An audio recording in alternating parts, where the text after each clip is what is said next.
नमस्कार, पल्लवीज क्रिएशनमध्ये तुमचं खूप खूप स्वागत आहे। तर आज आपण इन्स्टंट गुलाबजामुन कसं बनवायचं ते पाहणार आहोत। अगदी 1 तासाच्या आत आपलं मऊसूत गुलाबजामुन बनवून तयार होतं आणि तुम्हाला आतूनही धावते। तर हे पहा किती रसदार आपलं गुलाबजामुन बनलेलं आहे।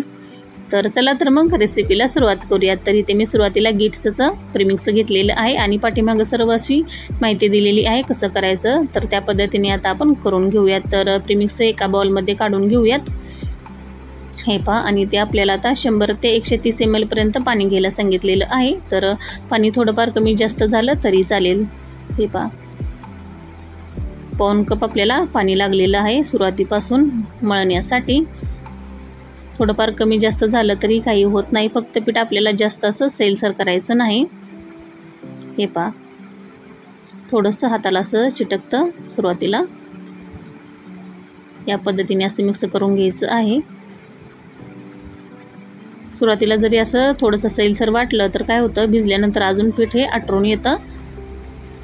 या पद्धतीने असं ठेवायचं आहे झाकून आपल्याला 15 ते 20 मिनिटं। आणि तुम्हाला आता धावते। तर हे पहा थोड्या वेळानंतर आता पाहूयात आपण। तर हाताला थोडंसं तेल लावून घ्यायचं, चिटकत नाही। हे पहा किती पीठ आपलं घट्ट झालेलं आहे आणि छान असा गोळा मळून घ्यायचा आहे आपल्याला। आणि आता हव्या त्या साईजमध्ये तुम्ही गुलाबजामुन करून घेऊ शकता। तर इथे मी गोलाकारामध्ये असं गुलाबजामुन करून घेत आहे मीडियम साईजचं। फक्त गोळी करत असताना असं क्रॅक जाऊ द्यायचं नाही, मऊसूत अशी आपल्याला गोळी करून घ्यायची आहे। आणि याच पद्धतीने सर्व गोळ्या मी अशा करून घेतलेल्या आहेत। आणि आता आपण साखर पाहूयात। तर इथे मी वजनी प्रमाणही दिलेलं आहे आणि वाटीचं प्रमाणही तुम्हाला सांगते। तर हे पहा आपल्याला 600 ग्रॅम साखर लागणार आहे। तर वाटीनं मापलं तरी ते आपल्याला 2.5 वाटी साखर लागणार आहे। तर हे पहा 2 आणि अर्धे आणि 600 ml पाणी घ्यायचं आहे। तर वाटीनं मापलं तरी ते 4 वाट्या पाणी घेतलेलं आहे मी। 2.5 वाटी साखर आणि 4 वाट्या पाणी घ्यायचं आहे आपल्याला। वजनी माप नाही घेतलं तरी चालेल, तुम्ही काही फरक पडत नाही, पाक कमी जास्त झाला तरी चालेल। आणि आता साखर आपल्याला मिक्स करून गॅसवर ठेवून विरघळून घ्यायची आहे। आणि सुरुवातीला छान असं मिक्स करत राहायचं आहे आपल्याला, नाहीतर साखर अशी खाली चिटकू शकते।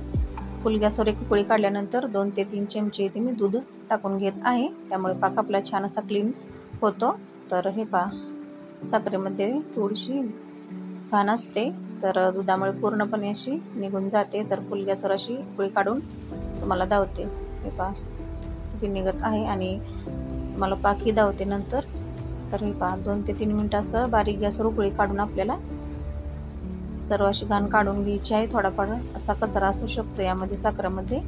तर हे पहा या पद्धतीने। आणि तुम्हाला नंतर पाक धावते की ते आपला पाक स्वच्छ झालेला आहे। 10 मिनिटे पाक आपल्याला छान असा शिजवून घ्यायचा आहे। छान असं मधासारखं आपल्याला करून घ्यायचं आहे, जास्त असा एकतारी करायचा नाही। तर हे पहा तुम्हाला धावते या पद्धतीने। मध कसा असतो सेम तसा आपल्याला पाक करून घ्यायचा आहे। तुम्हाला थोडा जास्त आवडत असेल एकतारी तर तसाही तुम्ही करू शकता। तर हे पहा काढून पाक आता बाजूला ठेवून देऊयात। आणि आता कढईमध्ये तेल गरम करायला ठेवलेलं होतं, तेल आपलं छान गरम झालेलं आहे। त्यामध्ये आता आपण गोळ्या टाकून घेऊयात। तुमच्या कढईमध्ये जेवढ्या गोळ्या मावतील तेवढ्या तुम्ही टाकू शकता, एकदम जास्तही तळून घेऊ शकता। आणि ते तुम्ही तेलाऐवजी तुपामध्येही गोळ्या तळून घेऊ शकता। आणि गोळ्या टाकले की लगेच आपल्याला झारा घालायचा नाही, थोडीशी गोळी तळून वर आली की नंतर आपल्याला असं उलटपालट करून गोळ्या छान अशा तळून घ्यायच्या आहेत। तर डार्क ब्राऊन कलर येईपर्यंत आपल्याला अशा गोळ्या तळून घ्यायच्या आहेत। तर हे पहा याच पद्धतीने मी सर्व गोळ्या तळून घेतलेल्या आहेत। आणि आता आपण काढून घेऊया।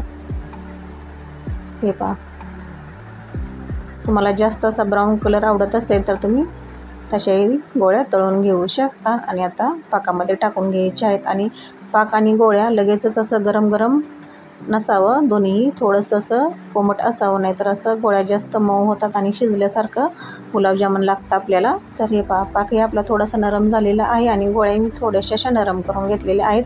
आणि झाकण ठेवून आपल्याला अर्धा ते पाऊण तास पाकामध्ये छान अशा मुरवून घ्यायच्या आहेत। तर हे पहा तयार आहे आपलं झटपट असं गुलाबजामुन। तर हे गुलाबजामुन तुम्ही असं थोडंसं नरम असतानाही खाऊ शकता किंवा फ्रीजमध्ये ठेवून थंड करूनही खाऊ शकता तुमच्या आवडीनुसार। तर मी बनवलेला आजचा व्हिडिओ तुम्हाला कसा वाटला हे कमेंट करून नक्की सांगा। चॅनेलवर नवीन असाल तर चॅनेलला लाईक करा, शेअर करा, सबस्क्राईब करा हो आणि कमेंट करायला विसरू नका. भेटूया अशाच नवीन रेसिपी बरोबर. तोपर्यंत धन्यवाद.